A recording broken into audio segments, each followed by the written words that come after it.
Madame, Monsieur, bonsoir et bienvenue dans le 20h de TFM. Dans l'actualité de ce lundi, affaire Sweet Beauty à la veille de l'audience spéciale, les patriotes appellent à la résistance.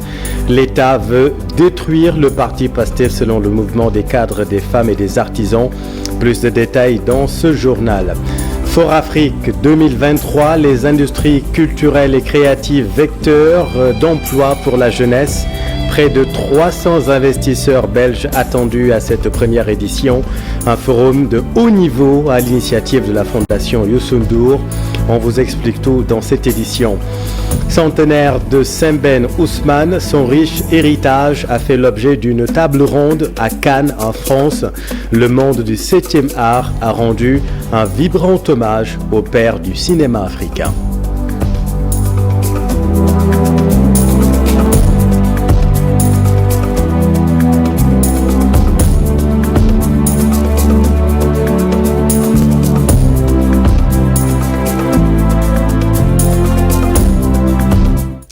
Veille de l'audience spéciale affaire Sweet Beauty, PASTEF les patriotes appellent à la résistance face à l'acharnement judiciaire.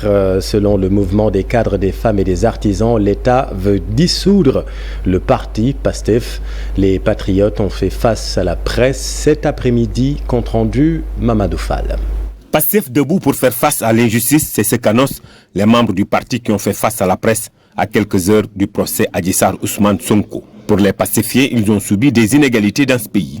Et il est temps que tout cela cesse. Mon obsession, c'est de museler PASTEF et son leader, président Ousmane Sonko, au mépris d'une vingtaine de vies humaines sacrifiées. 14 morts en 2021, 3 morts en 2022, 3 morts en 2023. Donc il s'acharne sur le projet PASTEF et son leader. Mais c'est peine perdue. Il ne peut rien et il ne pourra rien contre PASTEF. mbokk yi caaxaan nag dafa war a am terminus te loolu nag ñun waa Modap insha allahu taala bu laajee ay bakkan pare nañ pour jox ci suñu bakkan. D'ailleurs, il lance un appel à tous les démocrates pour le rétablissement de la démocratie. ñi nga xam ne nii ñoom ñooy les démocrates de ce pays. Nous lançons un appel à tous les démocrates de ce pays. Se lever est plus que nécessaire. Le Sénégal a toujours été une vitrine et aujourd'hui, nous ne devons pas accepter qu'Ousmane Sonko soit sacrifié. Les membres du parti PASTEF se disent prêts à mourir pour défendre leur projet. Ousmane Sonko ne peut pas se détourner de la justice. L'ONG 3D appelle l'opposant à se présenter devant Dame Justice. Voici Moundiaï Sissé avec Alassane Ba. Ousmane Sonko ne peut pas se détourner de la justice. Il ne doit pas oublier que c'est cette justice qui doit recevoir les dossiers de candidature pour la présidentielle de 2024 et c'est elle qui dira qui va participer et qui ne va pas participer et qui a gagné également les élections. C'est cette même justice qui va installer le prochain président de la République. Donc c'est impossible de tourner le dos à la justice. Ce qui est possible, c'est de travailler à rétablir les relations de confiance entre la justice et les citoyens. Il doit aller répondre, c'est mieux, et j'invite toutes les personnes qui doivent le conseiller à lui dire cette vérité. Les populations savent faire la part des choses, faire la différence entre la vérité et le mensonge. Et elles sauront si le procès est équitable ou pas. Pour moi, au niveau du dialogue national, il faut discuter de toutes les questions. Discuter de tout ne veut pas dire s'accorder sur tout. Il n'y a jamais eu un dialogue au Sénégal où on s'est accordé sur tout. Parce que consensus ne veut pas dire unanimité. La crise de l'état de droit appelle au repositionnement des valeurs et les principes de l'état de droit au cœur des discussions. L'état de droit et la démocratie, objet d'un séminaire organisé par la Fondation Frédéric Naumann, la Fondation René Cassin et la Cour suprême de Dakar et l'Institut international de droits de l'homme de Strasbourg. Écoutons à ce propos Sébastien Touzé, directeur de la Fondation René Cassin. En réalité, que de nombreuses démocraties qu'on croyait bien établies, qu'on croyait solides, qu'on croyait bien ancrées dans les valeurs des droits et des libertés, eh bien, se trouvent actuellement remises en cause, se trouvent attaquées. Et elles sont attaquées dans leurs institutions. Les juges font l'objet de vives critiques par les politiques. Les institutions politiques font l'objet de vives critiques de la part de la population. Donc il y a une véritable crise de l'état de droit. Et je crois que c'est le moment, plus que jamais, de repositionner les valeurs et les principes de l'état de droit au centre de la discussion, afin de pouvoir trouver les moyens de préserver ces avancées qui avaient été acquises après de longs combats. Je veux dire, les démocraties, l'idée même des démocraties, où qu'elles soient, c'est des idées assez récentes dans leur concrétisation, mais il faut maintenant se battre pour les préserver. Et je crois que ce séminaire a aussi cette vocation, c'est de toucher les magistrats, de toucher les avocats, parce que ce sont eux qui, au quotidien, font vivre les valeurs des droits, des libertés dans le cadre du contentieux. Lorsque des justiciables arrivent devant le juge, ils attendent à ce qu'une justice soit rendue, une justice qui soit équitable, qui soit respectueuse de leurs droits, qui soit respectueuse de leurs libertés. C'est pour ça qu'ils ont un rôle fondamental, et les avocats sont aussi là. Ce sont des chiens de garde de la justice et qui doivent donc agir à cette fin. La ministre de la Microfinance et de l'Économie sociale et solidaire prône un renforcement de la coordination et de la coopération entre les acteurs clés du secteur. Victorine Dey, en marge de la signature d'une convention cadre entre le laboratoire de recherche sur les transformations économiques et sociales de l'IFAN et le projet d'appui aux réformes et politiques agricoles Feed the Future. Voici Victorine Dey avec Alassane Ba. À travers cette convention, nous allons passer à une autre étape qui est celle de renforcer les capacités. Celle d'abord de se compter, de renforcer les capacités des équipes, du ministère, mais aussi des acteurs. Parce que l'économie sociale et solidaire, elle est ancrée dans notre société. C'est ce que nous savons faire, c'est ce que nous avons fait depuis la nuit des temps. Mais ce qui nous reste à faire, c'est de pouvoir capitaliser toute cette expertise. C'est de pouvoir organiser davantage, de pouvoir créer les différentes synergies qui permettent d'avoir un meilleur impact et d'arriver même à connaître la contribution de ce secteur, des acteurs de l'économie sociale et solidaire dans le PIB, mais également de pouvoir permettre, à travers ce comptage, à travers cet encadrement, de permettre d'offrir la possibilité à ces acteurs de l'ESS la protection sociale. Donc ce n'est qu'un premier pas. Nous sortons du forum de l'économie sociale et solidaire et nous sommes en plein pied dans l'opérationnalisation. Les industries culturelles et créatives, vecteurs d'emploi pour la jeunesse, thème du Fort Afrique 2024 à l'initiative de la Fondation Youssou N'Dour pour les industries culturelles et créatives. Cette année, un focus particulier est mis sur les relations entre le Sénégal et la Belgique. Près de 300 investisseurs sont attendus à Dakar dans le cadre de la mission Pressière. Voyons tout cela avec Fatou Bintou Conté et Diafar Abba.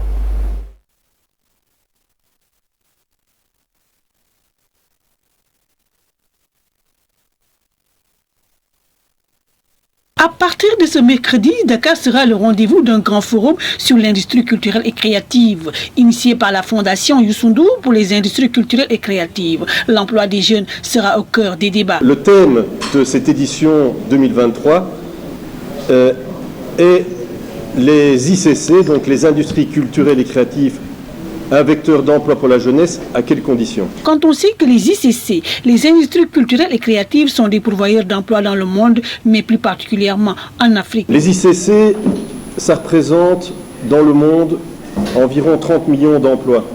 Dans les prochaines années, la création d'emplois qu'il faut pouvoir assurer en Afrique représente à peu près 450 millions d'emplois. Avec ce forum, plusieurs thématiques vont être abordées, allant de la gastronomie au cinéma, pour ne citer que cela. Autour de ce forum, et pendant ces 3 jours, on va passer en revue les grandes thématiques qui permettent de répondre à cette question. Quelles sont les conditions pour favoriser la création d'emplois dans le secteur des ICC? On va s'interroger sur les politiques publiques et les instruments qui permettent d'améliorer le cadre pour accélérer la création d'emplois sur les ICC. On va s'interroger sur les instruments financiers qui permettent de créer de l'emploi dans les ICC. On va faire un focus. Parallèle à ce forum se tiendra un concours où une centaine de jeunes talents vont être mis à l'épreuve. Parallèle de ce forum se tient la Pépite Academy. Alors la Pépite Academy, qu'est-ce que c'est? La Pépite Academy, c'est un accélérateur de talent. Et on a lancé la Pépite Academy au mois de mars cette année-ci par un appel à candidature à travers tout le Sénégal sur 3 secteurs, le secteur de l'animation, le secteur de la gastronomie et le secteur du théâtre. On a reçu dans les délais plus de 60 candidatures éligibles que le jury est en train d'analyser scrupuleusement. Les finalistes seront annoncés à la fin de cette journée et puis ils seront invités à venir pitcher au Fort Afrique. D'éminentes personnalités sont attendues à ce forum où les discussions vont permettre de booster ce secteur.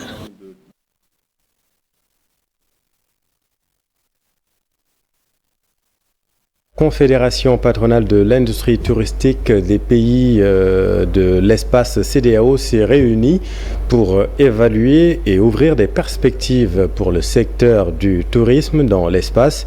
Il s'agira au finish de réfléchir sur des politiques à mettre en œuvre pour redynamiser le secteur du tourisme dans l'espace communautaire. Voici à ce propos Racine Si, membre du COPUTOUR avec Alassane Ba. Tous ensemble, pour renforcer notre cohésion et réaliser la vision des pères fondateurs de l'Union africaine, qui est celle de réunir toutes les forces, toutes les ressources, tout le capital humain de notre sous-région et de notre continent pour être forts dans un contexte mondial des plus fragiles, où seule notre unité d'action peut nous sauver. Donc, le tourisme, comme on le sait, est extrêmement important de par le monde. Je dirais même que c'est l'un des secteurs les plus importants dans le monde et génère pour nos pays un certain nombre de ressources et contribue fortement au produit intérieur brut de nos différents pays. Le tourisme, comme vous le savez, est un secteur transversal qui booste, qui crée un effet de levier sur le secteur primaire, secondaire et tertiaire. Quand le tourisme marche, beaucoup de choses marchent dans les pays. Toute autre chose, manque d'assainissement au quartier Ndiassane Tyr. Les eaux usées font le décor dans ce quartier de la banlieue de Dakar. Ça ruisselle de presque partout. Autorités locales et populations se mobilisent pour un grand coup de balai. Voyons tout cela dans ce reportage de Habib Faye. Seule solution pour s'en débarrasser de ces déchets, le curage. Cette machine permet d'éjecter toutes les saletés qui se trouvent dans ce canal. Ndiassane, un quartier de Pékin Nord situé entre les cimetières de Pékin et l'arène nationale, pleure toujours. Cette localité est confrontée à un problème de canalisation. Et face à l'insalubrité qui y règne, tous les habitants sont sortis faire une grande activité d'investissement humain dirigée par la municipalité. Si on pouvait, on allait habiter dans un quartier propre, sans danger. Mais ici, nos enfants ne peuvent même pas s'épanouir dehors, au risque d'attraper des maladies. Ceux qui habitent le quartier préfèrent jeter leurs ordures par terre et dans cette cuvette. Et si on essaie de les interpeller, ils nous taxent de commère. Une cuvette artificielle qui permettait l'évacuation rapide des eaux est aujourd'hui envahie par les ordures, causant des dégâts sanitaires. L'édile de la commune sensibilise ses administrés. Les rames que vous avez vues là, ça crée un retour. Les environnementalistes vous le diront, mais c'est une zone qui va porter des projets importants. Le centre commercial, la maison de la jeunesse, demain la préfecture de Pékin, tout ça va être hérité ici. J'ai amené le camion et les populations ne répondent pas. Mais notamment, ils préfèrent vers 2h, 3h du matin, là où il n'y aura pas de mairie, il n'y a pas de surveillance, pour venir déverser ça dans la cuvette même, dans ce tracé qui sert d'évacuation des eaux. Toutefois, dans ce 18e quartier de Pékin Nord est prévue l'érection de nombreuses infrastructures. Donc avant la saison de pluie, dans une quinzaine de jours, ça ne va plus être naturel, mais ça va être technique, mais classique, pour que véritablement, que ce soit un véritable égout pas à ciel ouvert mais fermé, mécanisé pour pouvoir évacuer l'eau vers le technopole. Ça va soulager les populations. Donc la réalisation des études et des travaux d'assainissement des eaux pluviales aux alentours de l'arène nationale. Ndiassane, ce quartier de Pikine Nord qui était jadis un bidonville est en voie d'être retapé. Bientôt, les habitants auront un système d'assainissement adéquat, selon le maire de la commune. Merci Habib. Centenaire de Sembène Ousmane, le 7e art rend hommage au père du cinéma africain. Des cinéphiles de renom ont débattu du riche héritage de Sembène à Cannes. La table ronde s'est tenue au pavillon Les Cinémas du Monde. Compte rendu avec nos envoyés spéciaux Ibou Diouf et Tierno Loromédi. De Cannes, c'est aussi la projection des films, mais c'est également les colloques, les symposiums, l'occasion souvent de rendre un vibrant hommage à ceux-là qui ont fait du cinéma ce qu'il est devenu aujourd'hui. Nous allons donc parler de l'œuvre de Sembène Ousmane et de son héritage. Il a compris que il faut écrire, certes, mais il faut faire des images. Il a compris que l'image est une mise en évidence des réalités sociales et de la conscience collective, pour amener les gens à comprendre leurs droits et leurs devoirs et les amener à prendre leur destin en main. Et les témoignages sont unanimes. Sembène Ousmane était une icône du 7e art, un grand monsieur dans la vie de tous les jours. Voilà pourquoi, à l'occasion de la 66e édition du Festival de Cannes, ses amis et proches initient ce genre de rencontres dans l'option de parler de son héritage. Dès le départ, il s'intéresse à des problèmes qui parlent du peuple. Son point de vue, c'est-à-dire sa caméra, prend le point de vue du peuple, des misères du peuple. Tu vois, il parle au nom du peuple. Cette table ronde a été l'occasion pour rendre hommage à Ousmane Sembène, cette figure emblématique du cinéma africain. Une occasion aussi pour ces acteurs du 7e art d'aborder les enjeux de préservation et de valorisation du patrimoine cinématographique africain. Moi, je retiens essentiellement deux choses, c'est-à-dire l'engagement. C'est quelqu'un qui était engagé, qui a le courage de ses idées. La deuxième chose que je retiens, c'est effectivement la responsabilité que nous, jeunes, que nous, autres Africains, nous devons prendre pour notre destinée et de réinventer pour moi un propre logiciel culturel. L'occasion d'une redécouverte et d'une réappropriation d'un héritage qui ouvre les portes d'un futur à créer autour des valeurs chères à Sembène Ousmane, l'engagement, la dignité, l'indépendance et la transmission. Je suis heureux que pour son centenaire-là, que des initiatives multiples, protéiformes, soient prises un peu partout dans le monde. Je vois un de ses disciples, le professeur Samba Gadigo de Mount Holyoke College, avec cet ouvrage en anglais, qui est préfacé par quand même Danny Glover, qui est connu dans le milieu culturel américain. Et ce matin encore, on se retrouve avec des acteurs culturels français qui ont réédité, augmenté la version Le Docker Noir. Ousmane Sembène aurait eu son temps cette année. Écrivain et cinéaste, il demeure une figure de proue, une référence dans le champ de la création littéraire et cinématographique, homme du lien entre les continents, son intégrité, sa ténacité et sa foi en l'Afrique sont partagés par la jeunesse d'aujourd'hui. Tous nos enfants sont fascinés. Merci Ibou. Et puis on en vient à l'actualité sportive. Pour la première fois en demi-finale de la Basket Africa League, l'AS Douane va rencontrer Petro Luanda de l'Angola ce mercredi, un adversaire qui n'effraie pas. Vous allez l'entendre, le président de l'AS Douane, le voici. L'équipe qui est championne en titre, l'US Monastir, bon, tu n'as plus à craindre aucune équipe. Non, on ne craint personne. Moi, j'ai pas de choix. Que ça soit ABC et que ça soit Petro, parce que c'est deux équipes qui se valent. Parce qu'on a vu hier qu'ils étaient côte à côte. C'est sur un bout de fil que Petro est passé, donc avec beaucoup de chance, je dirais. Voilà, avec beaucoup de chance et beaucoup d'expérience aussi, il faut le dire. C'est l'expérience qui a prévalu hier.